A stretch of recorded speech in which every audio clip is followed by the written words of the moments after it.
Hello, and welcome back to another Kingdom Death Monster painting tutorial. Today we are painting the Watcher. As always, we start with a zenithal highlight, focusing on those lanterns that are scattered around the figure, get into a pure white so it's easier to get that object source lighting.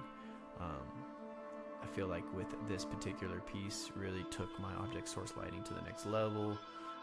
Never really explored the technique until I started painting more frequently.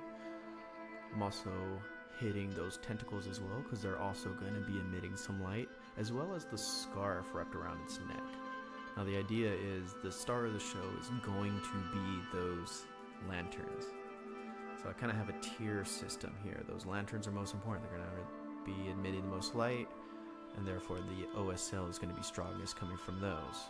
And then those tentacles are going to be emitting light, but it's going to be much less there, but there is going to be a reflection on the cloak. The one that's going to emit the least amount of light is that scarf, but I wanted to get those hit with that zenithal adequately enough to get that object source lighting. And as always, we always go over our staining process on our miniatures. It's a black coat, so I just use Lamp Black by Winsor Newton. Cheap paint, right? Couple bucks a tube and it'll last you a couple of years. Heavily diluted in mineral spirits. I'm just getting it into all the recesses, all over the figure, all over that cloak, because again, I said that cloak is gonna, even though it's gonna glow the least, so it's gonna have some dark areas. Making sure not to hit those lanterns. They're going to be the brightest thing. I don't want any black on those lanterns.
Now we use a dry clean brush, and this is where I start to blend that pigment in. Right, I gave the wash is still relatively wet, but it did sit for a little bit. Common misconception: people think, yes, of course, when you work with oils, the long drying times, and that might turn people off. And yeah, if you take oil paint straight out of the tube, you could leave it on a palette, and it'll still be wet for days later, right? But the more medium you mix in with that paint is going to change that drying time. So if you heavily dilute paint with mineral spirits, it's gonna, even mineral spirits evaporate, right? Not as quickly as water, but they do evaporate, and so you'll get that working time for your projects if you know how to use your mediums. Alright, now I just put a mixture. This is mostly warm white with a bit of deep lake yellow. Just putting in the base colors for those lanterns.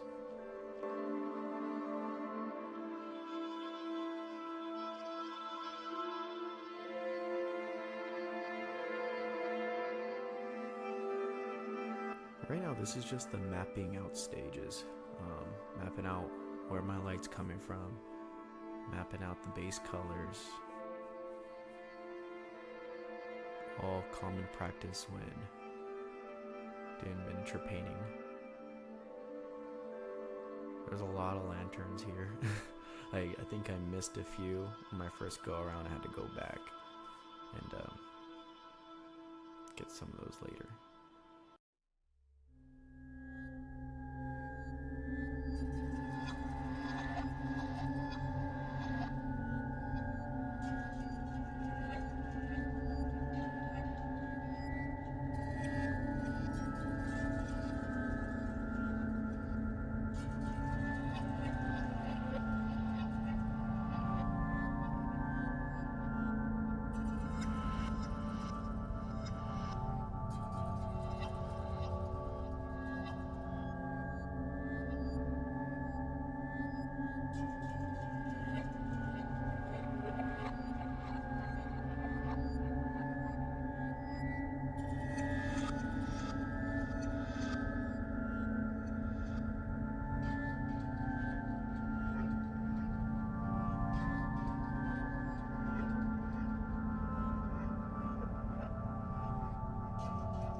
far so good.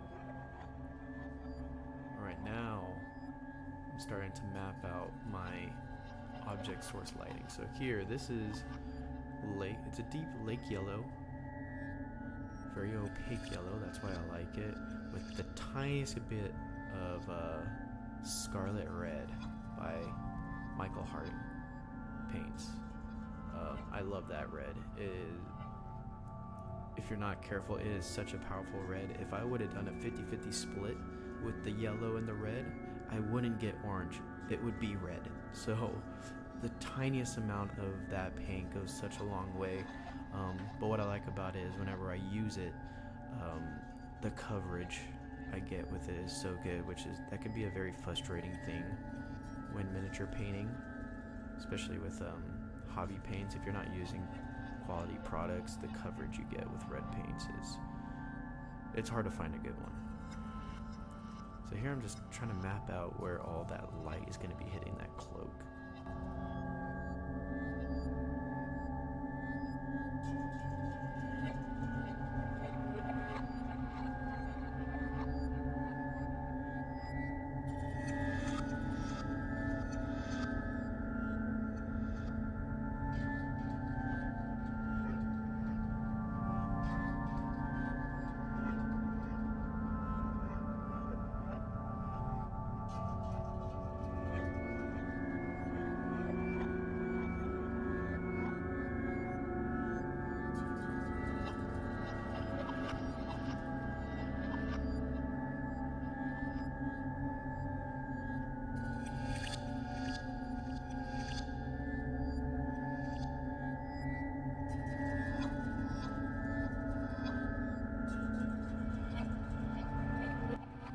Like every time I put some paint down, I switch between my paintbrush to my blending brush, just feathering out that light. Obviously, the further you get from an object, less powerful that light's going to be hitting it, so I like to start mapping that out as well with my dry clean brush. So you just start feathering it out and away from the source light, which is the lantern. It's just helping me understand like how strong I want those lights to be.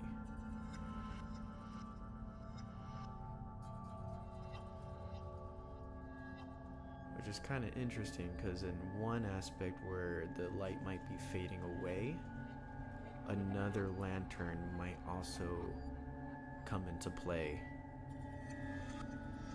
and disrupt that, I guess, the reduction of light by adding more light. So this one was a puzzle to solve, to say the least. Now I'm just adding some titanium white to the tentacles, because I don't really need the dark areas that I got from the zenithal in those tentacles. I don't know, I feel like there'll be bioluminescent sort of tentacle thing going on, so those recesses aren't going to be black. They're going to probably be less bright. So I'm thinking maybe put a wash, which that's what I do. I'm recording this retrospectively, which I'm doing things a little different this time. Usually I write out a script and timestamp all the places in the video where I'm going to chime in and say what I'm doing, but it's very scripted out and it worked. Kind of sounded robotic, so I decided to try something a little different with this video and just hit play and chime in as I go. So let me know how you like this format. Alright, now I'm adding some white with a tad bit of blue. That's gonna be mapping out how the tentacle is gonna be emitting light onto that cloak. And it's very subtle too. I'm leaning more towards a very light blue because you can always reduce how white something is, but it's really hard to get those blacks back, right? So I like to start off with the whitest whites or the lightest lights and then reduce them, because if I start with the darks and try to work my way up to the lights, it is incredibly difficult to do once you go completely dark, right? So all this blue, this light blue I'm putting down, it's not going to be that bright in the end at the end of this project.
Alright, so now I'm going back into the recesses with another black wash, just increase that contrast.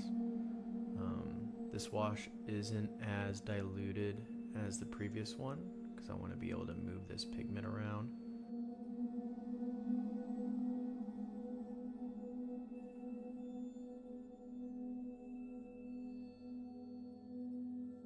And it's also going to mix in with that blue that I laid down as well and start decreasing its effect.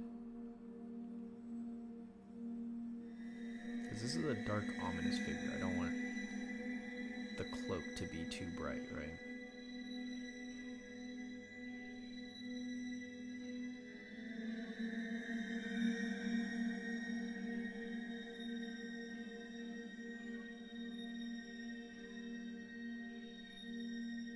I actually think here I just use straight black afterwards. Yeah, see, there's not a whole lot of mineral spirits in this paint right now. I use a clean brush, start blending it in. What that's also doing is getting rid of that grainy zenithal. So when you use a cheap airbrush compressor combo like I'm using, you don't get the best coverage, which is why I have this white grainy effect all over my miniature. I like that effect.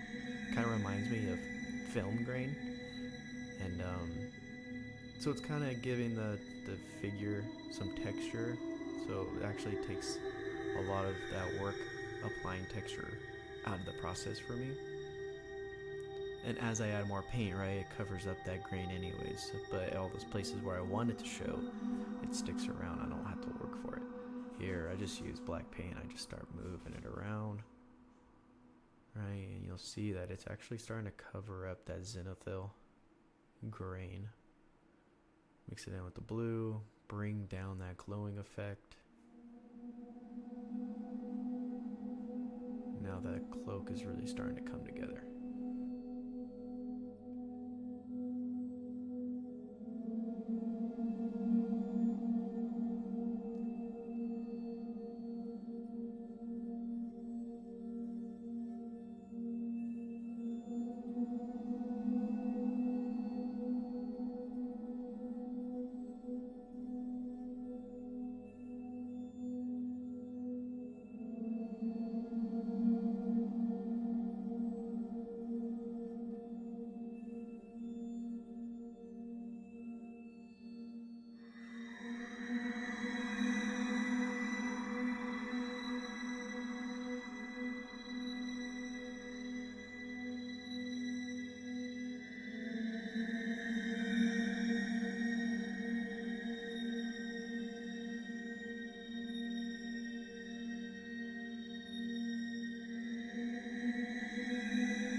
mineral spirits with that scarlet red I mentioned before. And I'm starting to hit the outside of where the light's gonna taper away. I added some mineral spirits because I kind of, I told you, it's a really strong paint. I don't want it to overtake all the work I've already done. And then when I take a clean brush and mix it in, it's gonna mix in with that yellow rather than take over that yellow.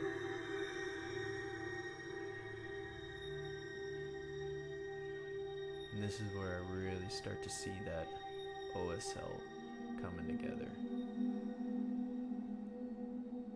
It was this project I kind of made like leaps and bounds of progress in my OSL painting. I feel like I'm starting to really understand it.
I'm okay with the light kind of hitting that outer area of the cloak, hanging off to the side. Because like I said, I want these lanterns to be emitting the most light, so they're going to be spreading out to the most areas, right? So while I don't want the light from the tentacles and the scarf to be the main show, I try to really contain where those lights are hitting. And look at that cloak, it's really starting to come together. And you can see how fast this turns out using oil paints.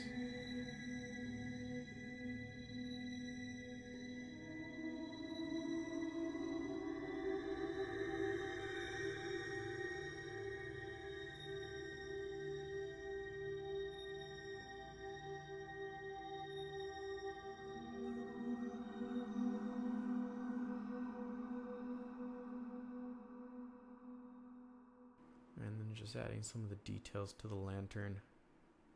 As I start to render the lantern, it actually makes the whole effect look much better.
Now I'm adding a blue wash over those tentacles.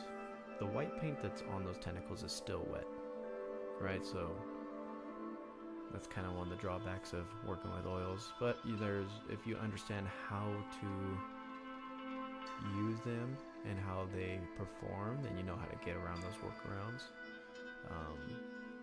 So because that white paint is still wet that I applied earlier, when I'm putting this wash down, I don't spend too much time.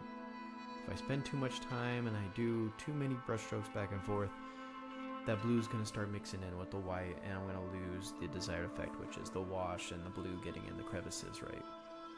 So I don't spend too much time. I'm constantly loading up this brush with the wash. I also add it to the scarf as well.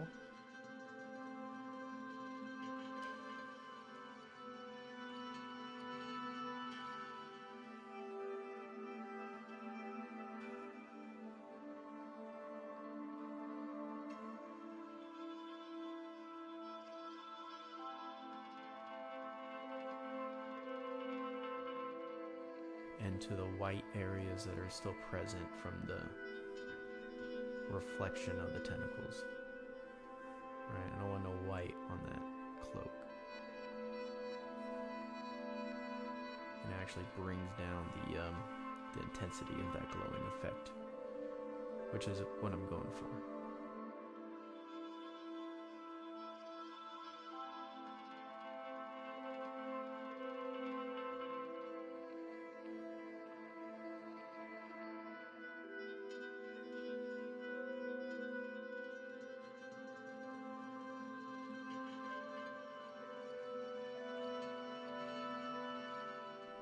And then all on like the protruding areas on that tentacle or the raised areas, I'm gonna wipe off that wash, because later on I'm gonna hit all those tiny little areas with titanium white, which is a much brighter white than warm white, right? So it'll increase that glowing effect.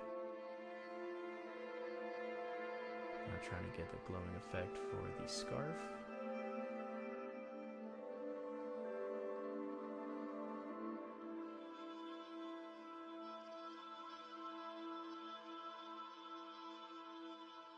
Obviously some of the on the subject matter is those faces that are protruding in the scarf.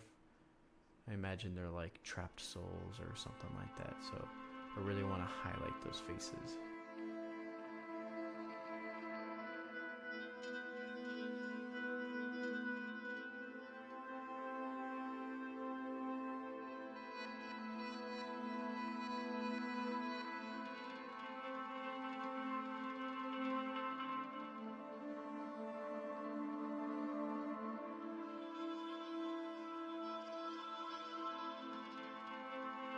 Now, I start doing this, and I wish I didn't do it as much as I did, which is blending in the white with the blue, and taking away all that contrast that I'm eventually going to have to try to work back up with anyways. Now, I know I said I like to go back and forth, work up on contrast, but this was like a step that set me back in that sense, right?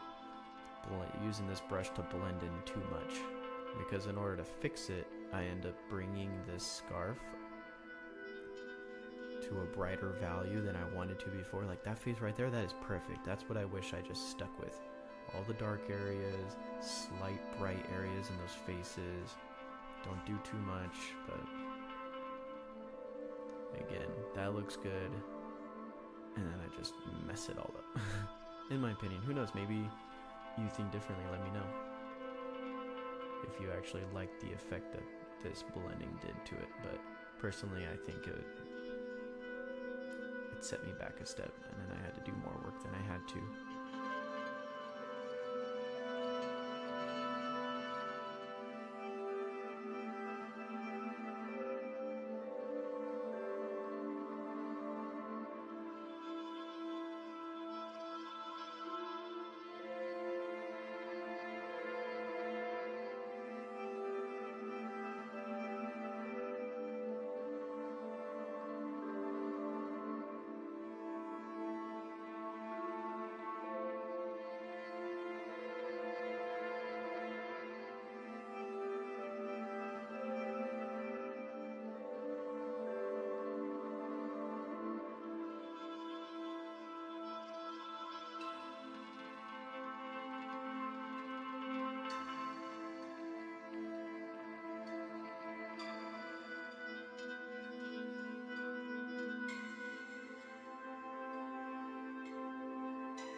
So it's here. See how I start adding that blue wash? With that blue wash, when I go to even it out or blend it in, mixes in with that white paint, it kind of takes away all that contrast that I worked so hard to get.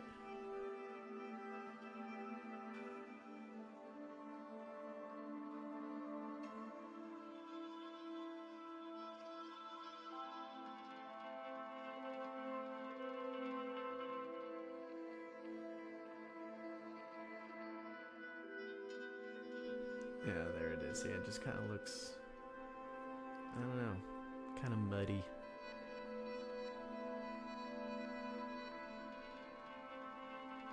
But here now I'm adding the titanium white all to like the tips of those tentacles.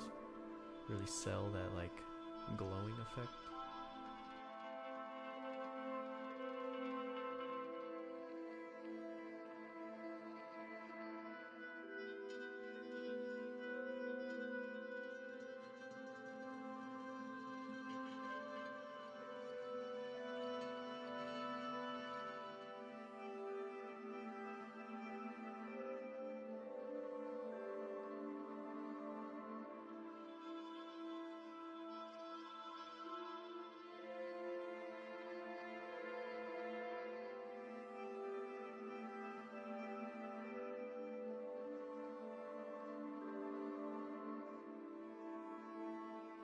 And then here I am going back to the scarf to regain that contrast that I washed away by adding some edge highlighting to certain areas on the scarf, especially those faces, right? Which it fixes it, but now the scarf is gonna be brighter than I wanted it to be. So again, like I said, I wish I didn't do that last blending that I did. Wish I just left it alone. And I would have had a scarf that I would have been much happier with. Because now it's kind of competing with the tentacles for that brightness. Which I think, I said in the beginning of the video, I had a tier system. The brightest were going to be the lanterns, and then the tentacles, and then the least bright was going to be the scarf. But I'm not entering a golden demon or anything like that, right? This is a game piece. I want to play with it.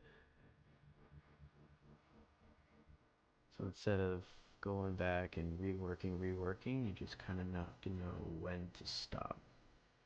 So after I started getting all this highlighting on the scarf is when I decide, okay, it's time to stop.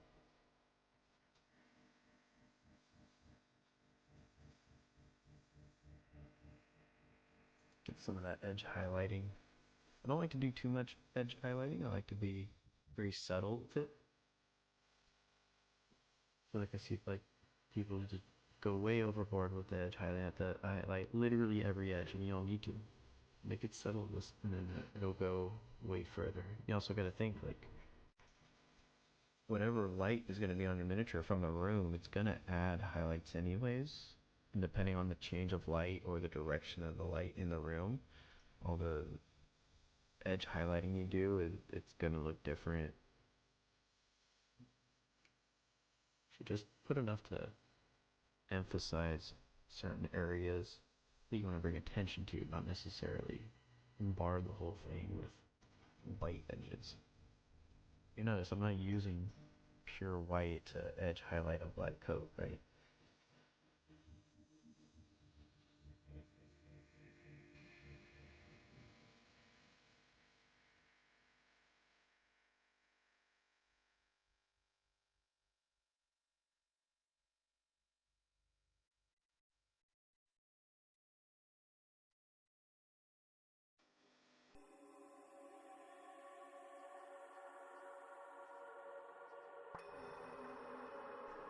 Alright, and this project is coming to a close as I base the miniature. I feel like the Watcher is it's like leaning over you in the composition of the build anyway, so I thought I would emphasize that I haven't put on a stack of rocks. That way when it's on the board, it's really looming over you and it feels very powerful, like you're in trouble. So yeah, this was a fun one. I feel like the OSL really came out well. I'm happy with it.